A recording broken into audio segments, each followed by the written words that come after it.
Hello everybody and welcome to Tina's Corner Library. Today we're going to discuss the basics behind the science of dough, and then we're going to make some yummy scones. There are many different types of dough out there, but the ingredients are very basic. You really only need two ingredients to make dough: flour and water. When the wheat and the flour is mixed with water, you get this stringy protein called gluten, which is a very important process in making dough. You can use other flour besides wheat, but you have to remember to add protein to get the same effect. You can add rising agents such as yeast, baking soda, baking powder, air, or steam, which causes gluten bonds and air pockets to form when left to rise. It makes the dough stretchy. Or you can leave out the rising agents or leavening agents and create a pastry dough. You can make light flaky dough by adding fat, such as butter, into the mixture and rolling it out in layers. Or you can make mealy dough, which uses smaller fat particles evenly throughout the mixture, causing the dough to be crispier and denser. More gluten proteins means denser and stretchier dough, while less gluten proteins makes for a lighter and flakier or fluffier dough. You can make matzo dough. It can be only made with water and flour. You can make puff pastry dough. You can make sourdough, regular rice dough. You can make phyllo dough, buttermilk dough, cookies, cakes. The possibilities are endless. All it takes are simple ingredients and knowing how much to add and when to add to create the dough you want. To give you a better idea, look at ingredients, the basic ingredients of recipes, and compare them to each other. For today, I'm going to show you how to make scones. Traditional scones first appear in the United Kingdom and usually are round. From there, scones have turned up in places all around the globe and in different shapes. I'm used to seeing scones as triangular, so I'm going to make my scones triangular today. But you can make your scones any shape you want. Just keep in mind, the more you knead it, the more you mix it, the less like a scone it's going to be.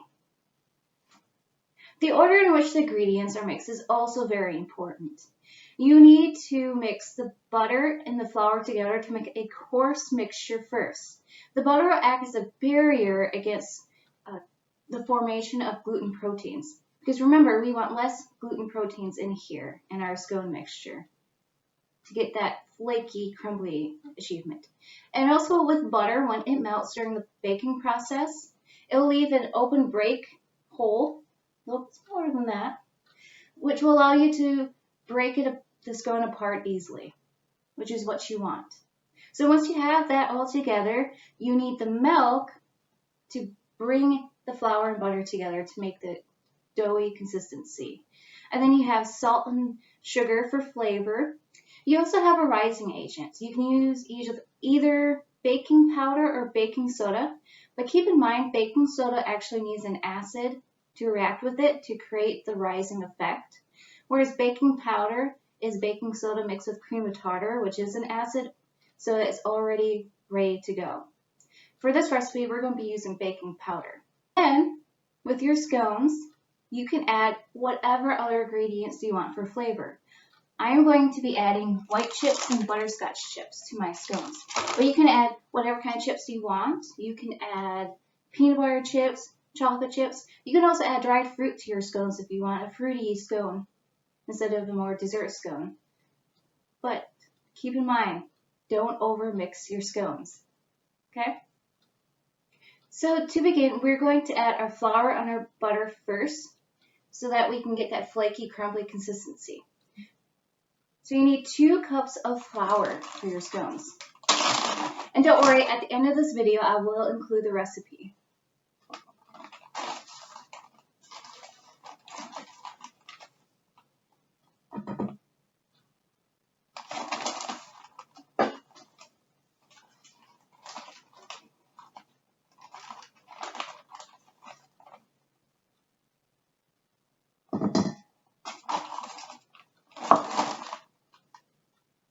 Then you need 6 tablespoons of butter, cold butter. The colder the butter, the better. Sometimes you can put the butter in the freezer, which will help keep the butter from melting while you're mixing it, because we don't want it to melt until it's in the baking process. So 1, 2, 3, 4, 5, 6. So a stick of butter actually has 8 tablespoons. So I need to take 6 of those. 1, 2, 3, 4, 5,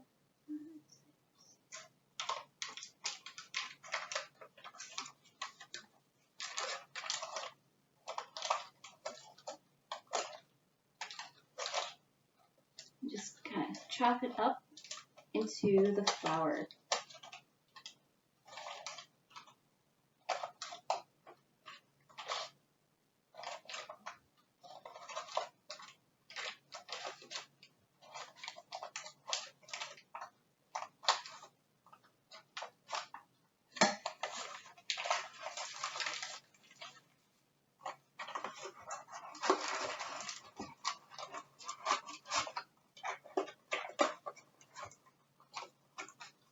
I'm just gonna break that apart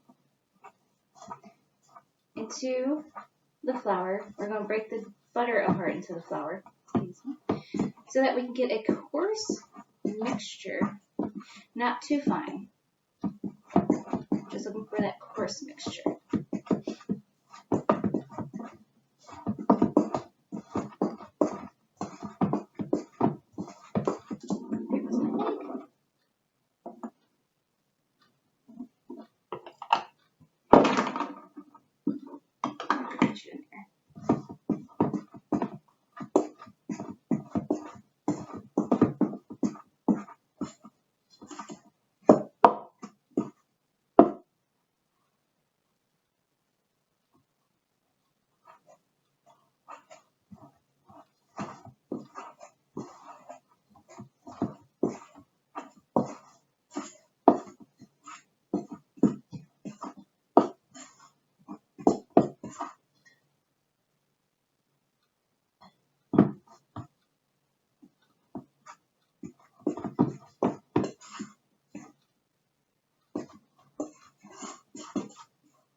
Now when I make things, I usually like to put the ingredient I just used away so I don't use it again.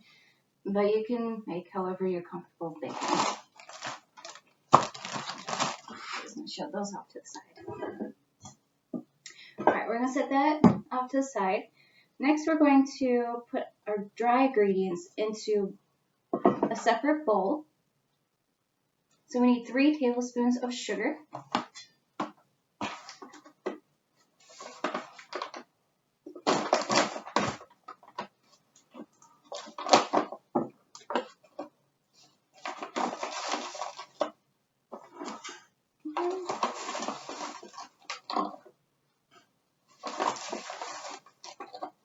2, 3.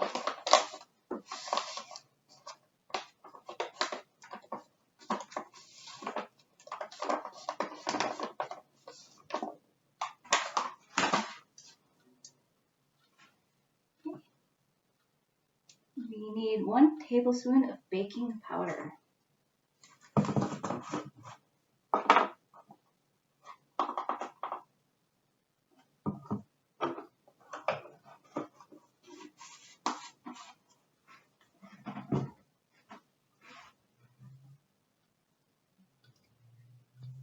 And then 1 teaspoon of cinnamon. I really love cinnamon, so I like to add it into my baking. If you don't want cinnamon, you don't have to add the cinnamon into your baking. But I add 1 teaspoon. Like I said, this is just for flavor. If you're making just a basic stone, it's the flour, the butter, the baking powder, and the milk. That's just a basic stone, but I'm adding flavor into mine, so 1 teaspoon of cinnamon. And then we want 1/4 teaspoon of salt.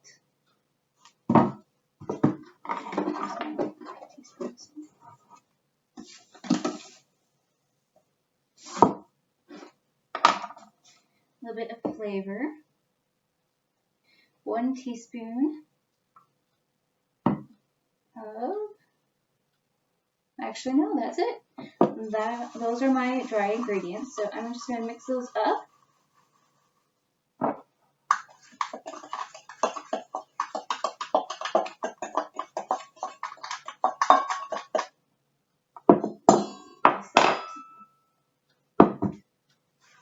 Just like that. So there's my dry ingredients. And here's my coarsely mixed flour and butter. And I'm just going to throw my dry ingredients into the flour mixture. Kind of fold it up.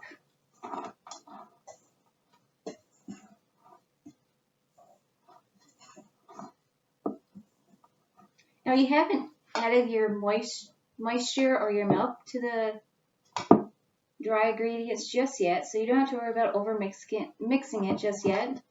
When you add your milk, that's when you have to remember not to overmix your dough. So you can get this nice mix up. There we go.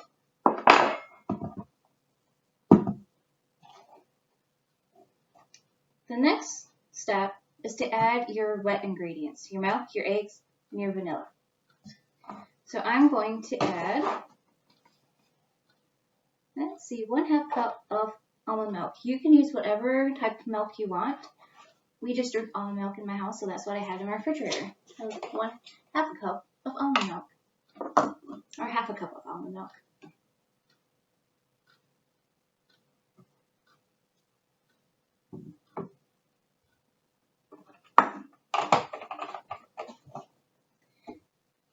Now with the egg, I like to crack my egg open into the empty bowl where I had my dry ingredients first, just to make sure there's nothing wrong with the egg, and to beat it up just a little bit. Like that.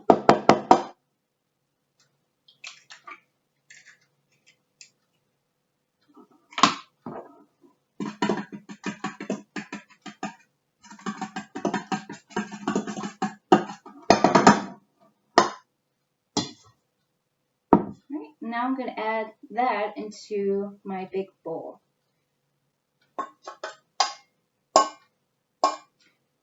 And you may notice I'm not mixing yet. I'm going to add all of my wet ingredients first, and then I'm going to gently fold the mixture together. I need 1 teaspoon of vanilla. Now vanilla is also just for flavor. You don't have to add it. I like to add vanilla too to my recipes as well. So cinnamon and vanilla, my favorite. So that's going in.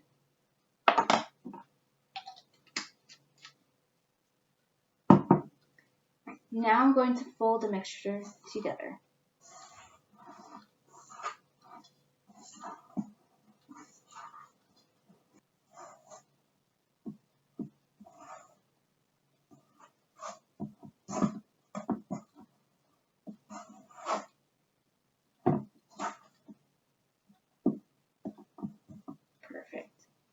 So remember, you want a slightly wet and sticky dough, but it should stay together when you form it with your hands. So that is perfect scone dough.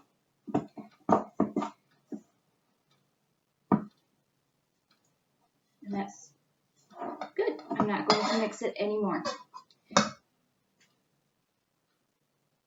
It is at this point that you're going to add your chocolate chips or your dried cherries or the added extra flavor you want to it.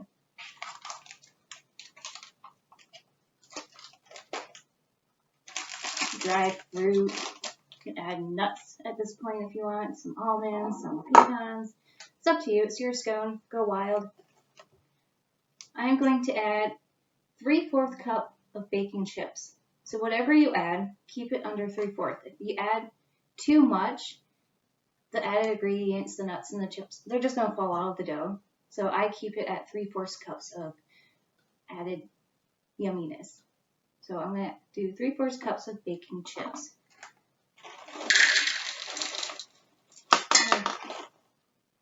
White chips a fourth of my white chips.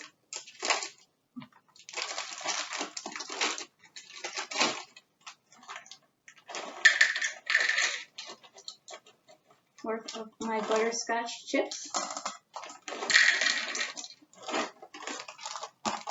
And then a fourth of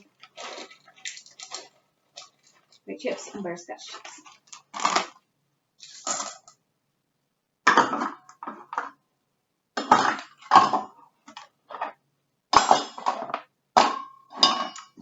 Alright. And then some did fall on the table, so I'm just going to eat those. Yummy.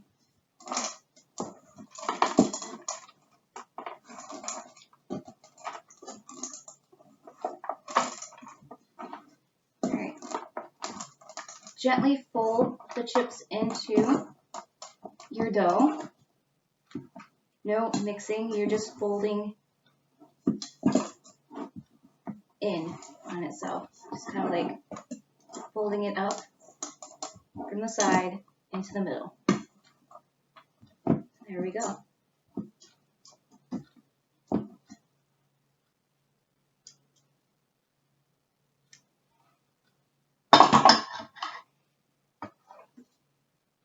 This is why I put stuff away after I use them, so I have more room. But that's just me. Alright, it's at this point that I'm going to preheat my oven to 375 degrees Fahrenheit.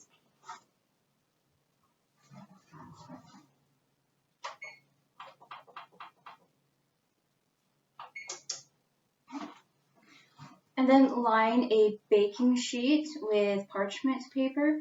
I don't usually have parchment paper around the house, so I just put a little bit of oil on the bottom so the scones don't stick to the bottom when I take them out.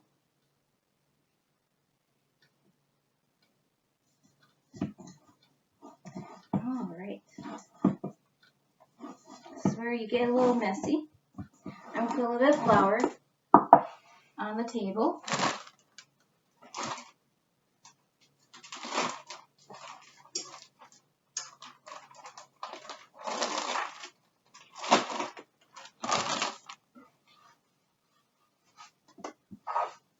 And on my hands, then I'm going to take out my dough from the bowl.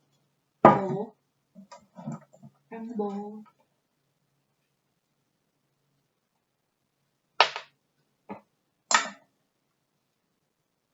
Alright, and that's what it looks like.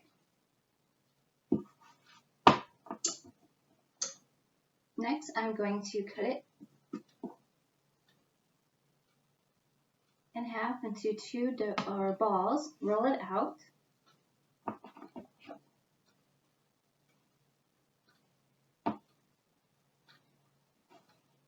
And using a knife or a pastry cutter, I'm going to section it off like I would a pizza into different triangles. Then I would put this on my sheet, my cooking sheet, and then I would stick it in the oven for about 16 to 20 minutes until golden brown. Take it out, let it cool, and enjoy.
And that's been another edition of Tina's Corner Library. Stay tuned for next week where I take another look at the Glow Observer app on the phone and check out the lamb mapper. Till then, stay safe.